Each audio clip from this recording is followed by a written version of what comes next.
Hallelujah. सभी को जय मसीह की, जय मसीह की। परमेश्वर का हम धन्यवाद देते हैं। आप हमारे सबके बीच में, परमेश्वर के बीच में आप सभी का हम स्वागत करते हैं। परमेश्वर हमारे बीच में है, आप सभी का स्वागत करते हैं और परमेश्वर की महिमा को करेंगे, जिससे आप सभी को आशीष मिले, परमेश्वर को महिमा मिले। Hallelujah, hallelujah. आज बच्चन परमेश्वर का अच्छा गीत गाएंगे। खटखटाओगे तो खुलेगा, ढूंढोगे तो पाओगे। खटखटाओगे तो खुलेगा, ढूंढोगे तो पाओगे। यही खुदा का वादा है, मांगने से तुमको दिया जाएगा। खटखटाओगे तो खुलेगा, ढूंढोगे तुम पाओगे। देखो देखो कितना वो भला है, देखो देखो वो कितना प्यारा है। आनंद का वो सागर है, दीन दुखियों का वो सहारा है। चखो तुम परखो तो फिर होशना होशना गाओ। चखो तुम परखो तो फिर सना होशना गाओ। खटखटाओगे तो खुल जाएगा, ढूंढोगे तो पाओगे। है वादों का सच्चा खुदा मन खुदा, ना होगा वो पल भर भी तुमसे जुदा। विरोधी हो चाहे कितना बड़ा वो, लड़ने को जंग खुद है साथ खड़ा। नाम में उसके जाओगे तुम, फतह ही फतह पाओगे तुम।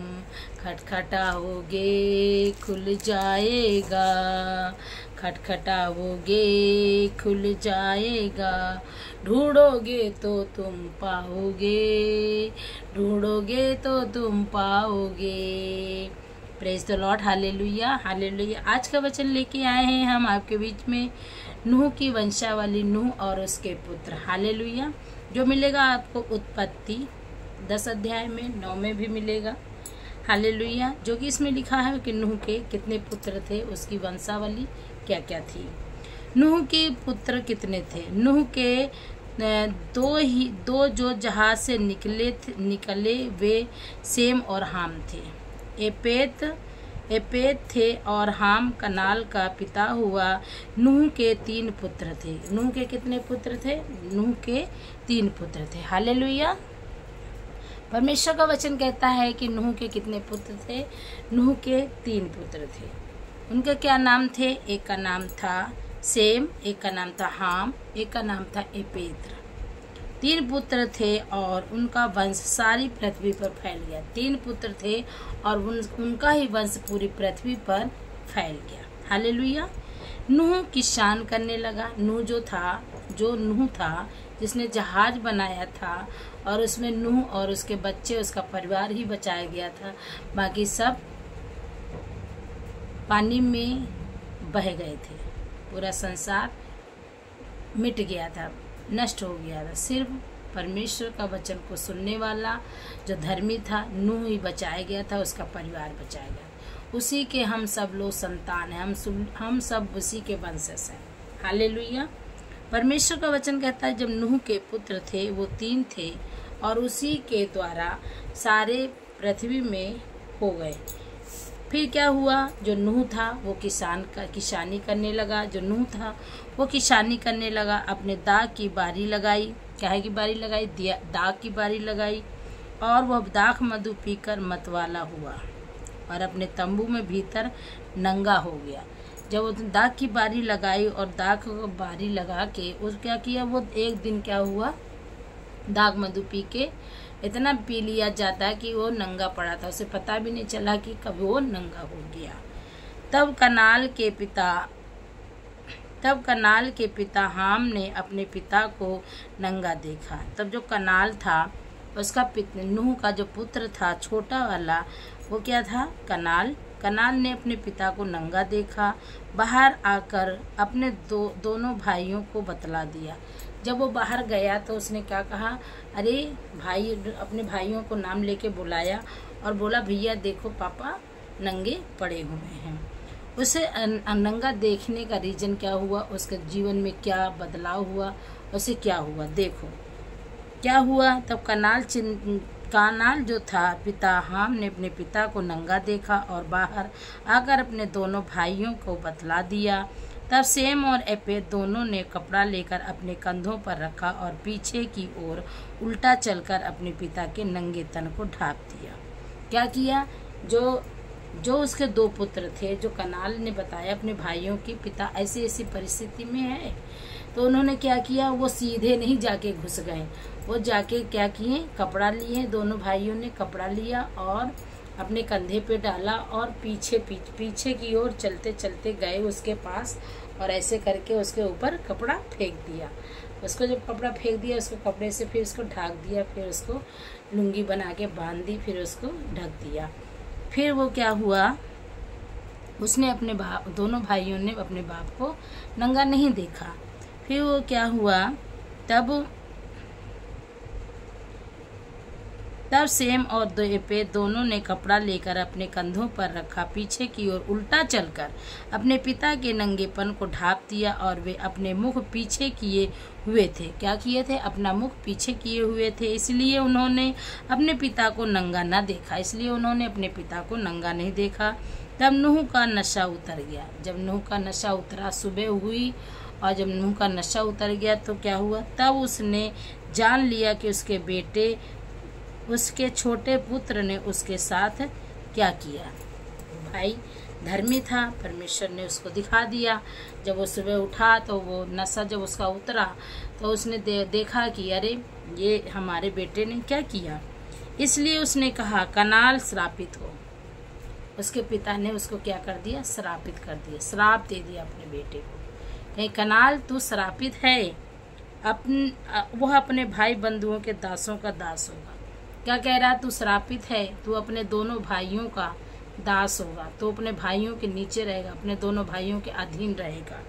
फिर उसने कहा सेम का परमेश्वर यहोवा धन्य है। फिर क्या कहने लगा, सेम का परमेश्वर यहोवा धन्य है और कनाल सेम का दास है। कनाल क्या है, सेम का दास है या नौकर है, उसका काम करने लगा। परमेश्वर के वंश को फैलाए, परमेश्वर एपेत के वंश को फैलाएगा। क्या हुआ, जो परमेश्वर है वो एपेत के वंश को फैलाया। वह सेम के तंबुओं में बसे और कनाल उसका दास हो। परमेश्वर ने तभी तो कहा था, प्रभु ने कहा था कनानियों की बेटी बेटा शादी ना करना। इजराइल के लोगों ने कहा था अपने कनाल के लोगों से कि कनानियों की शादी मत करना, कनानियों की यहाँ से कोई भी लड़की लड़का शादी ना करे। जल प्रलय के पश्चात नूह 350 वर्ष जीवित रहा। जब जल प्रलय हो गया तो नूह कितने साल जीवित रहा, 350 साल जीवित रहा। इस प्रकार नूह की कुल आयु 950 वर्ष की थी।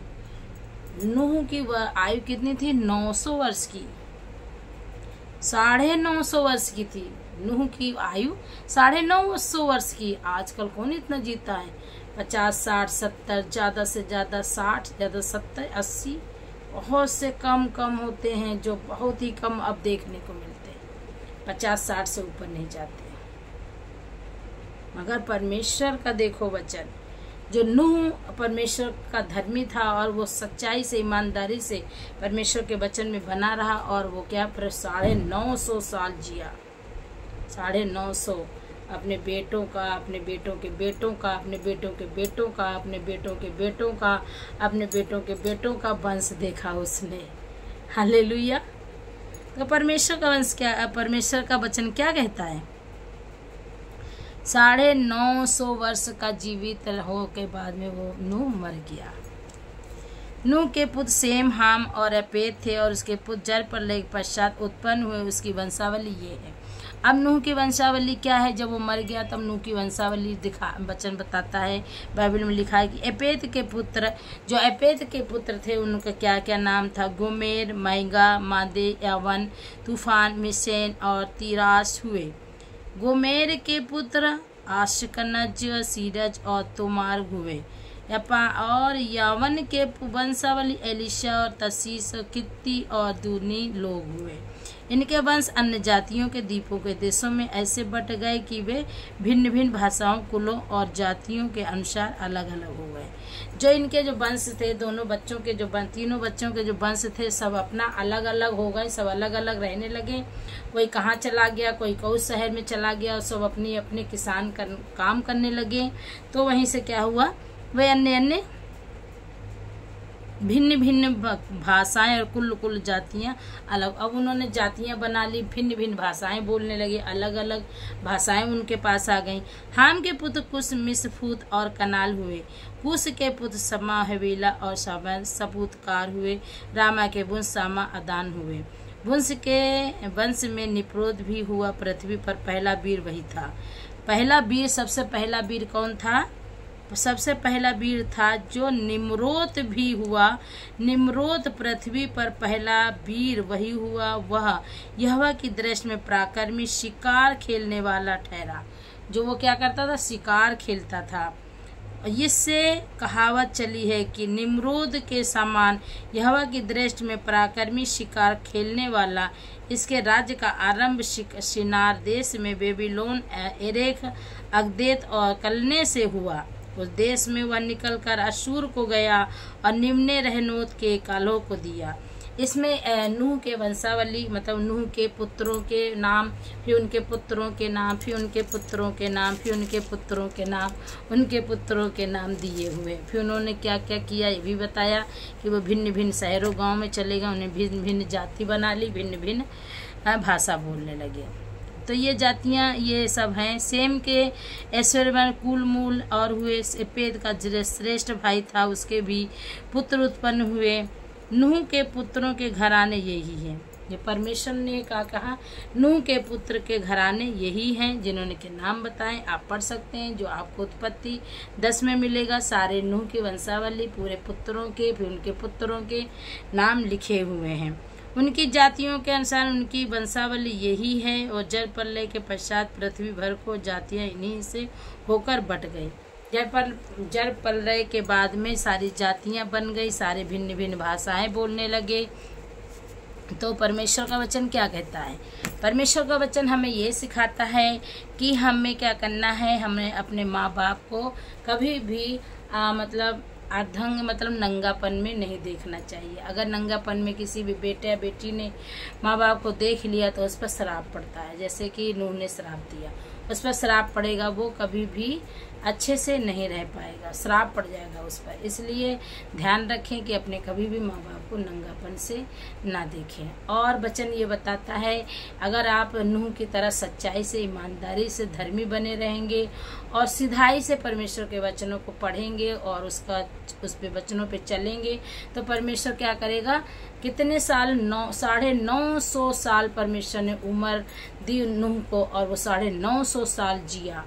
अपने बेटे पर पोते, पोते पर पोते को देख लिया उसने। हालेलुया। इसलिए परमेश्वर के वचनों पर बने रहें और परमेश्वर के वचनों को पढ़ें और समझें। और जो अगर समझ में नहीं आता तो परमेश्वर से प्रार्थना करें। परमेश्वर आपको बुद्धि ज्ञान समझ के आत्मा से भरेगा और वचन को समझाएगा। तो इन वचनों के द्वारा परमेश्वर आप सभी को ब्लेस करे। God bless you all.